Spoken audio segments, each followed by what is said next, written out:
Oke, selamat pagi Ibu semuanya. Bertemu di diskusi kita kali ini. Bagaimana kabarnya Ibu semua? Baik-baik Pak, sehat. Baik Pak, Pak gimana? Pak semuanya Sehat, Pak. Pak. Aman Iya, Ibu. Pak. Sepertinya Bu Vina itu lagi di pantai ya. Bu Ika kelihatannya di ruang kelas dan Bu Vina ada di pantai, itu luar biasa itu. Sebenarnya saya di kantor Pak, cuma karena background di belakang saya itu agak sedikit mengganggu mata, jadi saya lebih mengganti backgroundnya jadi pantai. Oke lah, baik-baik. Oke, Bapak Ibu, kita sekarang adakan diskusi bersama. Sebelumnya saya share screen dulu.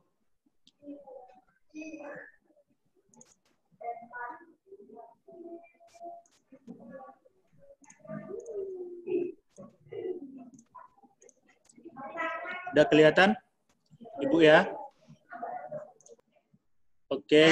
Sudah Pak. Ya, Ibu Vina, Ibu Neni, Ibu Ika, Ibu Imelda pasti punya masa lalu dengan matematika, gitu ya. Oke.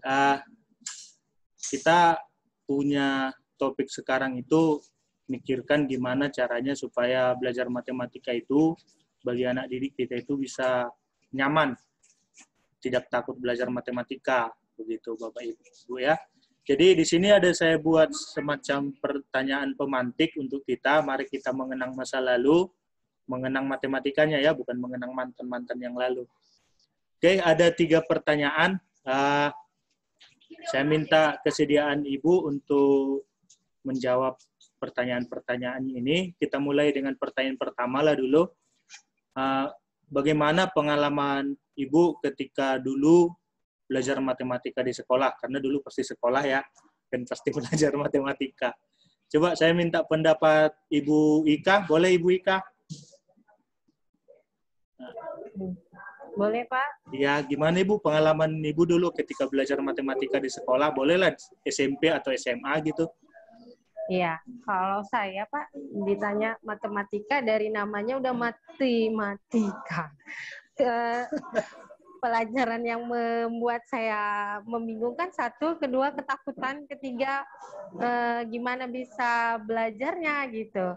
Dulu saya punya traumatik sama matematika ini Pak, makanya pun saya jurusannya nggak ngambil matematika lagi gitu, walaupun memang matematika ini memang dibutuhkan, dan akhirnya sudah tua ini saya butuh banget matematika. Bu Ika bingung, takut, sekaligus trauma. Luar biasa itulah masa lalu terhadap matematika itu sepertinya buruk itu Bu Ika ya. Kira-kira kenapa itu Bu Ika? Kok merasa traumanya? Apa gurunya galak gitu atau? Iya, rata-rata waktu SD itu guru saya galak. Wah. Semua itu wajib tahu. Kata wajib tahu itu wajib, semua wajib tahu. Nah, iya, ya. kami berhitung pun kayaknya waktu SD itu kayaknya masa suram lah menurut saya. Sudah di SMP baru mulai bergerak agak enak matematikanya, dan saya pun waktu di SMA-nya tak kenapa bisa masuk IPA katanya. Begitu. Matematika, iya. Ternyata pembelajaran itu berubah ternyata. Pola pikirnya berubah. Semakin tua matematika itu dibutuhkan ternyata. Sebagai ibu-ibu, emak-emak harus tahu. Ya, Kilo ikannya kan. Ya. Oke. Tapi itulah waktu belajarnya dibuat trauma dulu, dibuat memaksa dulu gitu Pak. Oke. Coba, makasih Ibu Ika. Berarti itu kesannya, kenangannya tentang belajar matematika itu kategorinya masih menakutkan lah gitu ya, membuat traumatis lah. Oke, coba bagaimana Ibu membandingkan kemudahan belajar matematika dengan topik yang bukan matematika? Coba saya tanya Ibu Vina lah dulu ya, lagi di pantai gitu.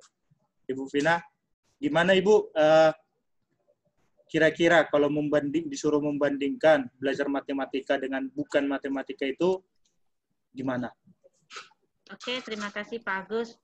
Kalau ditanya mengenai bagaimana kemudahan-kemudahan belajar matematika dengan belajar topik lain selain matematika ya. Jadi kalau kita sebagai seorang pendidik itu harusnya bisa memberikan kemudahan-kemudahan belajar untuk semua mata pelajaran, terkhusus pelajaran matematika, di mana matematika itu secara ada stigma yang menyatakan bahwasanya matematika itu sangat sulit ya. Jadi sebagai seorang guru, bagaimana untuk mendesain pembelajaran matematika itu menjadi menarik adalah dengan mengaitkan atau mengaplikasikan itu ke dalam kehidupan sehari-hari. Contohnya bagaimana dia belajar konsep penjumlahan, itu diibaratkan sebagai konsep penjumlahan dan pengurangan diibaratkan ketika dia memiliki sesuatu yang berlebih dalam dirinya itu, dia bisa berbagi atau mengurangi sedikit yang dimilikinya itu untuk berbagi kepada orang lain. Begitu juga untuk konsep penambahan. Jikalau kita lapar, kita bisa ibaratkan ketika kita makan nasi. Jadi hal-hal sederhana yang kita kaitkan dengan kehidupan sehari-hari itu membuat pelajaran matematika itu menjadi pelajaran yang menyenangkan. Begitu, Pak. Oke. Gimana Ibu, kalau menurut Ibu Vina sendiri, belajar matematika itu mudah atau sulit? Awalnya kalau dulu dari pengalaman ya, dari dulu waktu pengalaman masa kecil ya, terutama di SD, sebenarnya sulit mudah sih, tergantung pada gurunya. Kalau dulu saya punya pengalaman bagaimana menghafal perkalian itu ya sangat sulit sekali, tapi tetap termotivasi, akhirnya ya menjadi mudah ya, walaupun memang awalnya masih digembleng. Aduh, kalau nggak bisa hafal kali-kali itu, dan kalau dulu masih ada ini disetrap berdiri di depan kelas kalau nggak bisa hafal kali-kali. Jadi istilahnya berusaha bagaimana supaya tidak berdiri di dalam kelas, jadi berusaha semaksimal mungkin untuk belajar. Seperti itu, Pak. Oke, jadi motivasi memudahkan kira-kira begitu ya Ibu Vina ya? Iya, jadi yakin bahwasanya tidak ada yang tidak bisa diselesaikan. Siap, mantap. Oke, coba Ibu Neni minta pendapatnya. Kalau tadi Bu Ika ceritanya bahwa sosok guru matematika itu bagi Bu Ika itu sosok yang harus semua tahu gitu, nggak boleh tempe, pokoknya semuanya tahu aja gitu ya. Gimana Ibu Neni? Menurut Bu Neni, deskripsikan dulu guru matematika Bu Neni sewaktu sekolah itu gimana? Ya, terima kasih Pak. Pengalaman yang saya alami semasa sekolah dulu terkait tentang matematika ini, hitam dunia itu sama seperti dengan Bu Ika. Nah, jadi masa dulu saya sekolah, matematika ini dari zaman saya SD, SMP, SMA itu saya melihatnya yang citra guru matematika itu di pikiran saya itu karakternya sama semuanya Pak, hanya gendernya aja yang berbeda gitu tadi.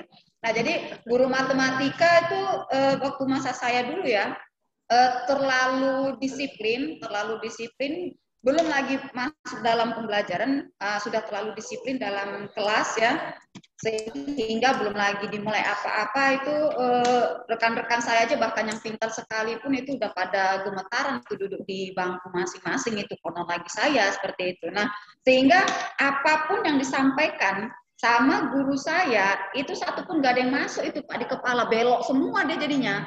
Begitu mau hampir masuk dia belok lagi, mau masuk belok, sehingga saya bingung gitu, matematika ini trik mempelajari itu seperti apa sih?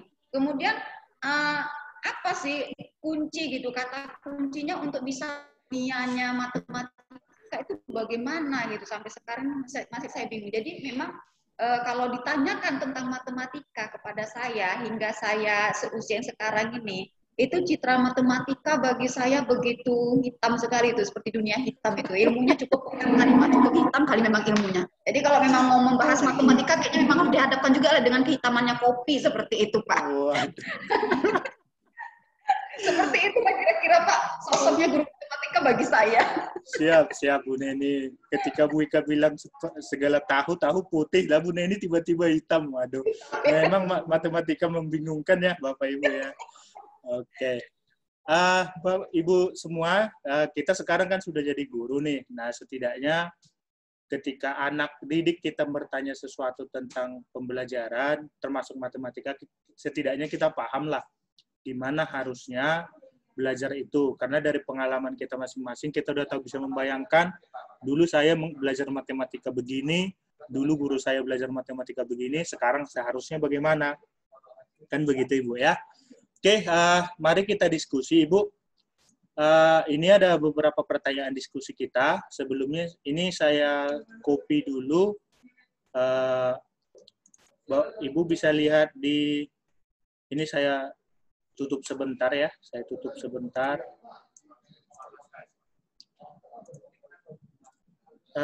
Ibu boleh lihat di kolom chat kita. Itu kita pergunakan media untuk diskusi kita. Bisa dibuka Ibu?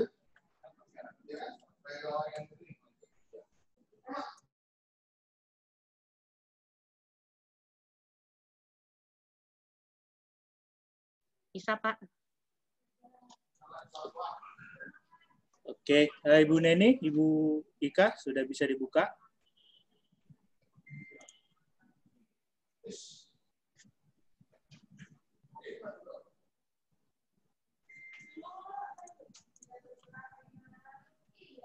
Oke, sudah bisa Pak, sudah bisa dibuka. Oke, ya, ini saya share screen dulu lagi. Ibu buka ke slide nomor 3, yang slide yang di bawah itu, slide 1, slide 2, dan slide 3. Di situ ada 2 pertanyaan yang menjadi pilihan topik diskusi kita. Ibu boleh pilih mau yang mana kita bahas, karena kedua-duanya itu menjawab permasalahan kita hari ini tentang bagaimana seharusnya belajar matematika bagi anak didik. Begitu Ibu. Kalau yang pertanyaan pertama itu menjelaskan apa kesulitan belajar matematika yang dialami anak didik. Lalu yang kedua, bagaimana metode seharusnya belajar matematika supaya disukai anak didik, supaya tidak hitam seperti yang dikatakan Bu Neni tadi. Caranya boleh dikasih tanda di bagian mana pilihannya, boleh diketik huruf atau angka atau apa, titik, koma, sebagainya. Kasih contoh Ibu ya. Misalnya nih, kalau saya ingin belajar, saya ingin membahas yang ini, maka saya buat tanda V. Nah, itu artinya saya memilih ini. Begitu. Ayo, Ibu, silakan dipilih untuk kita bahas hari ini. Ya, 1 orang memilih pertanyaan pertama.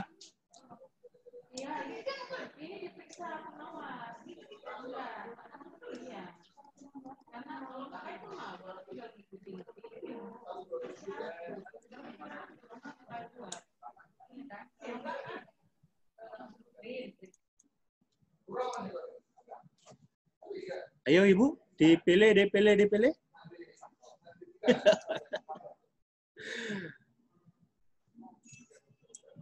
Dikasih tanda saja Bu, tidak harus V, apapun yang dari tanda boleh. Nggak bisa diketik ya Pak ya? Bisa Bu, bisa, harusnya bisa. Nah itu, wah imbang 1-1. Ibu klik di bagian topik diskusi. Nah.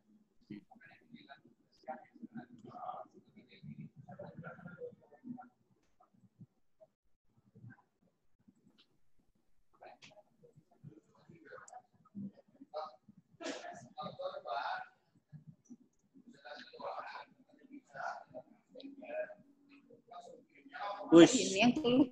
Ya udah.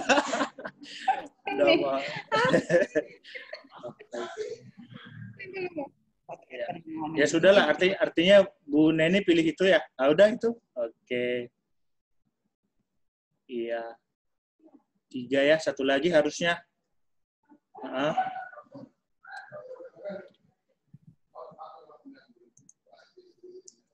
Oke, ditunggu. Mungkin Ibu siapa yang belum ngetik ya? Oh, sudah. Oke. Iya. Oke, kita akan bahas Ibu semua tentang kesulitan belajar matematika yang dialami oleh anak didik, begitu ya.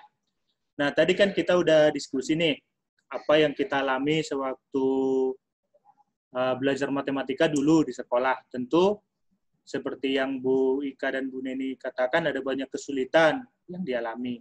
Nah, sekarang, coba Ibu bayangkan anak-anak didik yang sekarang itu masih relate nggak dengan kesulitan yang belajar matematika yang dialami anak didik. Nah, Ibu semua boleh pilih di antara ini, dicari, ada 4 slide. Ibu Vina sepertinya di slide ke-4, Ibu Ika slide ke-5, Ibu Neni slide ke-6, dan Ibu Imela slide ke-7. Nah, jadi di sini ada kata pendapat, coba diketikkan Ibu semua singkat aja, singkat tapi jelas. Kira-kira apa kesulitan yang dialami oleh setiap anak didik ketika belajar matematika? Boleh berdasarkan pengalaman Ibu, boleh berdasarkan curhatan mungkin Ibu punya anak belajar matematika sulitnya di mana. Silakan. Saya kasih waktu 1 menit, 2 menit cukup lah ya, hanya untuk mengetikkan. Untuk itu. Kira-kira apa nih kesulitan yang dialami anak didik ketika belajar matematika?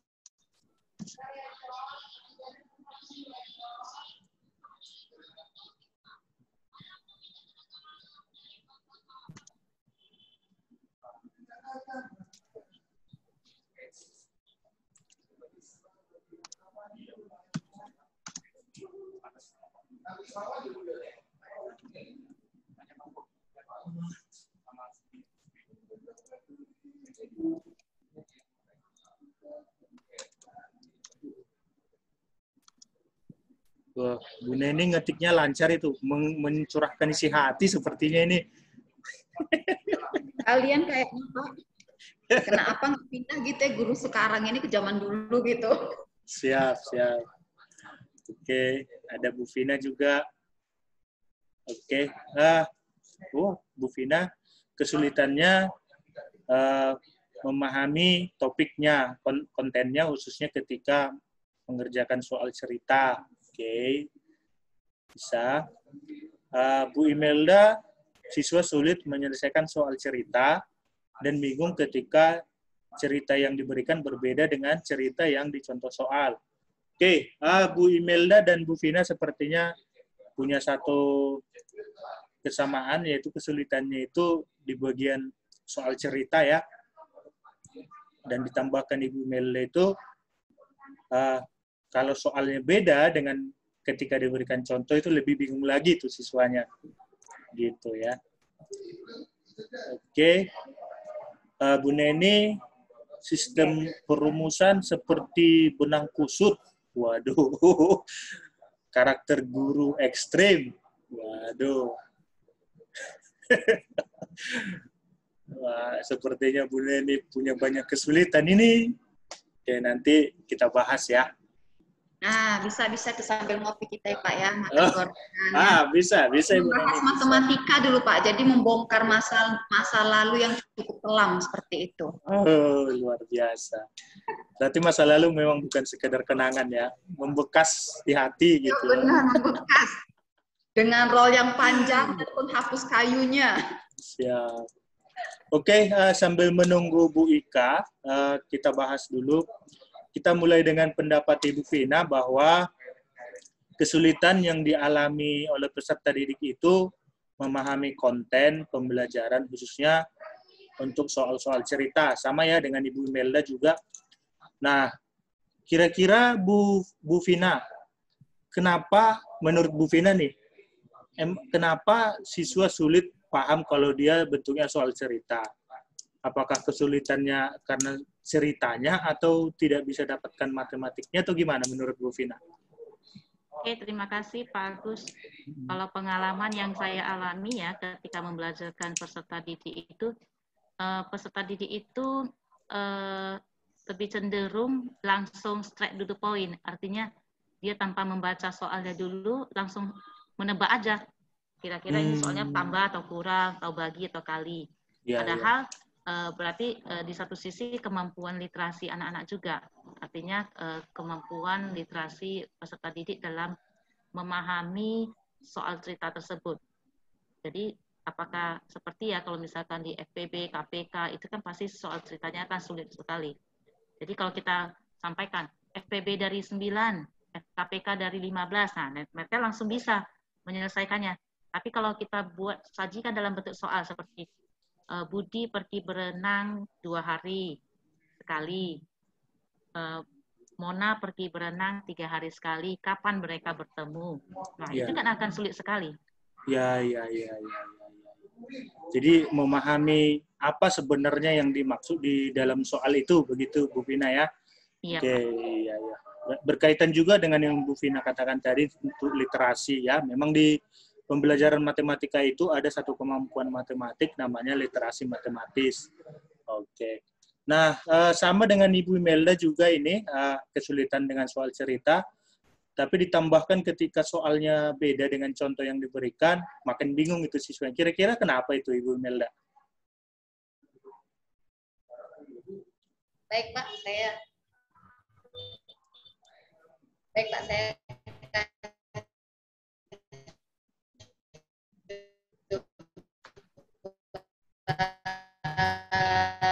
menjawab ya.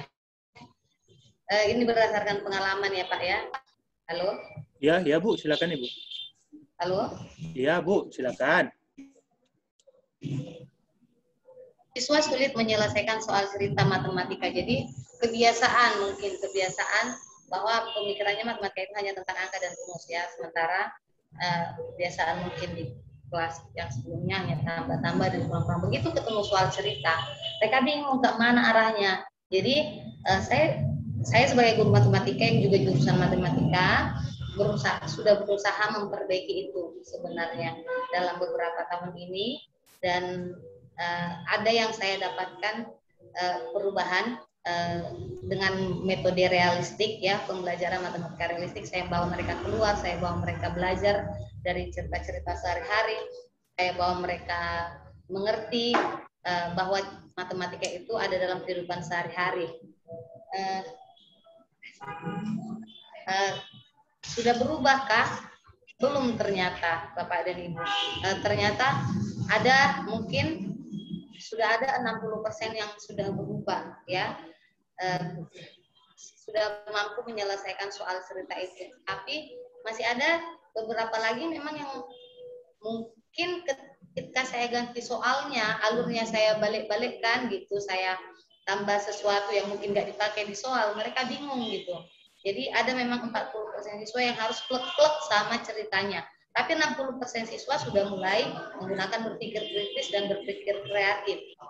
Jadi menurut saya mungkin karena kebiasaan juga dari orang tua yang memaksakan anaknya harus cepat kali-kali, harus cepat ini, meleskan sempoa, meleskan ini, tanpa melihat anaknya ini bisa nggak memahami masalah. Yang pada akhirnya saya lihat, karena saya juga guru tematik, berpengaruh. Anak yang nggak bisa memahami soal cerita memang kurang memahami menjawab ketika tematik. Dia kurang bisa menjawab jika ada soal-soal yang bersifat penalaran seperti itu. Jadi berkesinambungan saya rasa di matematika dan tematik jadinya Pak. Terima kasih. Ya, luar biasa Ibu Imelda. Ternyata Ibu Imelda itu guru matematika juga ternyata ya. Dari yang saya tangkap tadi Ibu Imelda menceritakan bahwa itu diawali dengan kebiasaan soal matematika yang bentuknya rumus saja, sehingga ketika diubah ke bentuk soal cerita jadinya butuh butuh adaptasi lagi. Itu tadi Bu Imelda katakan pakai ini ya, pendekatan realistik.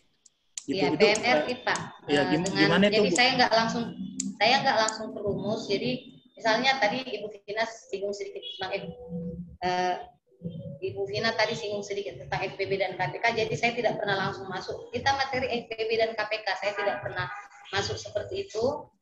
Saya langsung kasih cerita. Jadi begitu masuk di matematikanya, saya langsung bilang, semalam saya ikut pesta nih. Jadi di sana bagi parcel, jadi yang punya pesta itu punya segini, kira-kira berapa orang ya yang diundang. Jadi mereka belajar dari hal-hal yang nyata sebelum masuk ke rumus-rumus dan cara-caranya sendiri. Nanti pada ketika kita sudah kasih tahu, ini dia dapat kita tentukan dengan mudah dengan menggunakan FPB KPK. Jadi kita kasih tahu bahwa rumus-rumus dalam matematika itu membantu mereka menyelesaikan masalah dalam kehidupan sehari-hari, bukan menyusahkan mereka begitu. Tapi 60% sudah bisa, tapi memang 40% saya harus berjuang lagi. Begitu kira-kira Pak.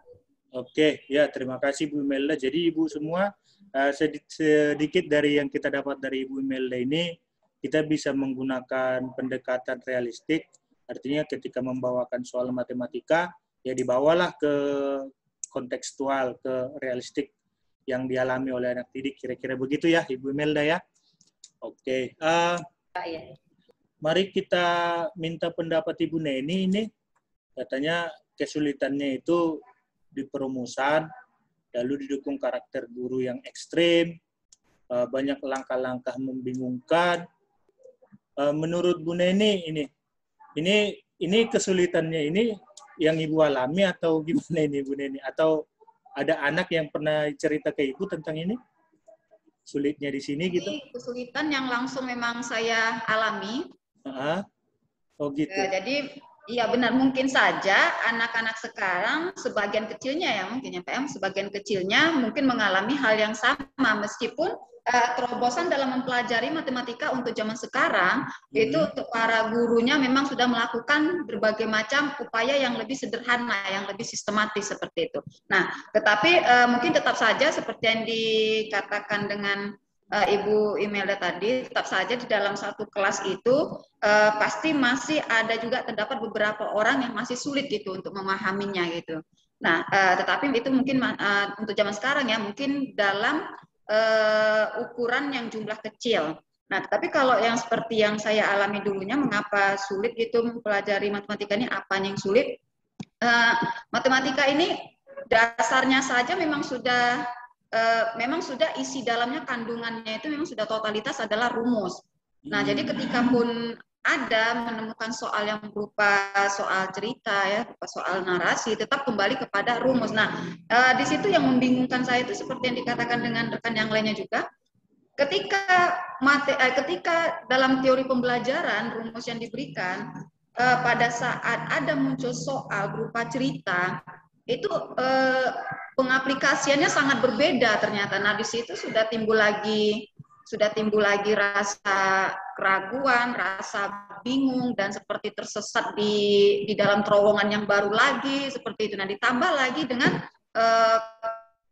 karakter gurunya yang memang terus bisa dikatakan terus mengejar, terus mendeadline-kan dalam waktu yang terbatas, jadi merasa seperti terburu-buru, belum lagi karakter gurunya yang didampingi dengan karakter yang memang sangat strict. Nah, itu sehingga menimbulkan banyak kebuntuan di dalam pola pikir hingga memang benar-benar terkunci jadinya pola pikir saya. Iya, oke. Mungkin untuk sebagian kecil anak-anak zaman sekarang, itu mereka mengalami hal yang sama, tetapi tidak terlalu ekstrim zaman dulunya seperti itu, Pak. Iya, oke, Bu Neni. Berarti ini pengalaman masa lalu Ibu yang mengalami kesulitan ini ya. Jadi saya mau nanya nih Bu Neni, ketika Ibu dulu mengalami kesulitan ini, apa tindakan yang Ibu Neni lakukan untuk tetap belajar matematik? Karena belajar matematik kan tidak bisa dihilangin dan harus dipelajarin ketika sekolah. Matematika udah menjadi salah satu memang kebutuhan pokok memang dalam bidang studi memang hingga sampai sekarang ini. Jadi upaya yang saya lakukan itu saya belajar mencoba dari teman sebangku sendiri seperti itu jadinya Pak. Jadi saya belajar mencoba minta penjelasan dari teman sebangku sendiri yang memang gaya bahasa yang dia sampaikan itu udah pasti gaya bahasa yang digunakan sesama remaja kami dulunya kan gitu tadi. Nah, jadi mungkin lebih mudah untuk mencerna seperti itu. Tetapi sungguh pun demikian, ketika saya sudah bisa memahami, ketika tampil lagi gurunya membawakan topik yang baru, yang kaitannya memang ada kaitan dengan topik yang sebelumnya. Nah, di situ ngeblur lagi saya seperti itu. Sulit gitu untuk mengaplikasikan itu bagaimana caranya. Oke, ya terima kasih Bu Neni. Ya, jadi kita punya gambaran tentang bagaimana kesulitannya siswa itu belajar matematika ketika dihadapkan dengan rumus ya, kata Ibu Neni rumus, belum lagi gurunya yang ekstrim. Ya, kalau Bu Neni masih enak punya teman yang mungkin mau memberi masukan. Bagaimana kalau temannya juga tidak mau ngasih tahu ya? Akan sulit itu. Coba ke Ibu Ika. Ibu Ika sepertinya tidak ada menulis pendapat di sini. Atau mau langsung saja Ibu Ika, silakan langsung aja. secara lisan? Ya, boleh Pak. Iya, kira-kira apa kesulitan belajar yang dialami oleh peserta didik sekarang ketika belajar matematika? Saya merasakan peserta didik sekarang itu di pelajaran matematika atau yang lain Pak? Di pelajaran matematika nggak Pak? Matematika, Ibu Ika. Iya. Saya merasakan bahwa anak beda dari kehidupan nyatanya gitu. Sama dengan Ibu Bu Neni, pelajaran matematika itu dianggap susah karena apa yang di buku sama apa yang dialaminya tidak sama gitu. Jadi lebih banyak imajinasinya kalau udah di kehidupan nyata gitu kan. Jadi tak teraplikasikan di kehidupan nyata. Jadi mereka bilang matematika susah Bu, menghafal, memahaminya juga susah Bu, gitu. Seperti gitu Pak. Oke, ya terima kasih Bu Ika. Dari cerita Ibu Ika bahwa anak itu sulit belajar matematik karena matematikanya abstrak gitu ya, tidak benar-benar dialami oleh si anak gitu ya. Oke, dari hasil diskusi kita ini Bapak Ibu diharapkan kita bisa mengidentifikasi apa masalah yang dihadapi anak didik, apa kesulitan yang dihadapi anak didik ketika belajar matematika. Nah, tadi sudah ada beberapa usul juga yang disampaikan oleh Ibu Imelda juga dan Ibu Vina, gimana seharusnya supaya siswa tidak sulit belajar matematika. Dengan kita bisa mengidentifikasi kesulitan anak belajar matematik, kita bisa berpikir metode apa atau cara apa yang bisa kita pergunakan ketika mengajarkan anak matematika, kurang lebih begitu. Oke, sekarang saya minta salah satu dari Ibu berempat barangkali bisa memberikan pendapat kira-kira apa yang bisa kita tarik kesimpulan sebagai jawaban untuk mengidentifikasi kesulitan anak belajar matematika. Silakan, siapapun jadi boleh. Diaktifkan saja mikrofonnya, Ibu.